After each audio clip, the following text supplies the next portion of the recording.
कोल्हापुर कॉलेजर समावर्तन उत्सव जहाँ हूँ से समस्त उपस्थित जिलापाल बा अन्य समस्ते ज्ञानी गुणी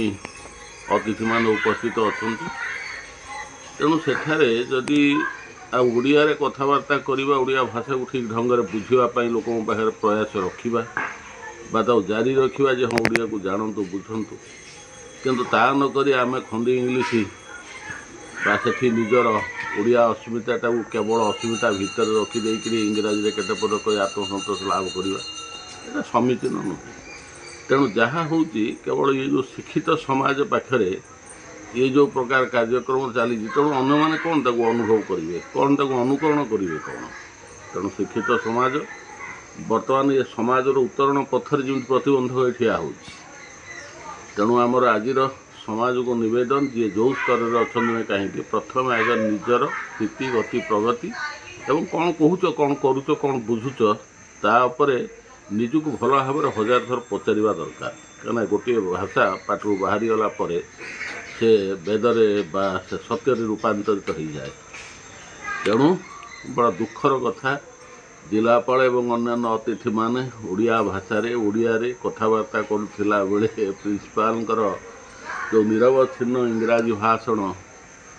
जी से शुणव से निश्चित भाव टे कष्ट पाइब किंतु से तो अतीत हो जाए। आम अध्यक्ष महोदय को निवेदन रखा से आमर आदरणीय ये अंचल स्वाभिमान तेणु से आमको आम भाषा बुझातु आम बुझापी प्रस्तुत हवा दुख प्रकाश करुच्ची कारण दुर्भाग्यवशत मुझे ओलावर कॉलेज आलुमिनी टीम वर्किंग प्रेसिडेंट अच्छी किंतु आपण जो कथा कहते ओलावर अस्मिता कथा सरकार कहते केंद्र सरकार कहते राज्य सरकार कहते कि आज गोटे विचित्र मो पाखे भिडियो आसिक पहुँची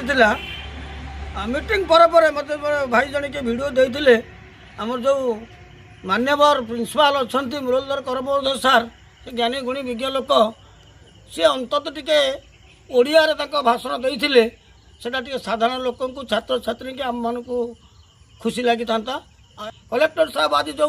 मूल्यवान एवं अति दक्ष प्रशासक नमूना छाड़े पिला उत्साहित कले पिला पचारे चाकरी करवा कथा बिजनेस किए कर चाकरी किए कर नहीं। आउ गोटे कथा आप देखिए जड़े महिषी मैडम आसिले सी प्रथम हिंदी आरंभ कले अरे बाबू what is this why Hindi why English इंग्राजी कहवा आगे आमको भी जना अच्छी किंतु देयर इज ए फोरम गोटे स्थान कालपत्र अच्छी से पुणी आपंकर अच्छा मोर सान भाई सदैव कृष्ण मु लक्ष्य कृष्ण पंडा बॉडी लैंग्वेज इंग्राजी भाषण बेले बारंबार से चषमा खोलुले अनौले चाहूले कि सी भी कहीं कहले नहीं कि बारे नहीं मत भी आश्चर्य लगी।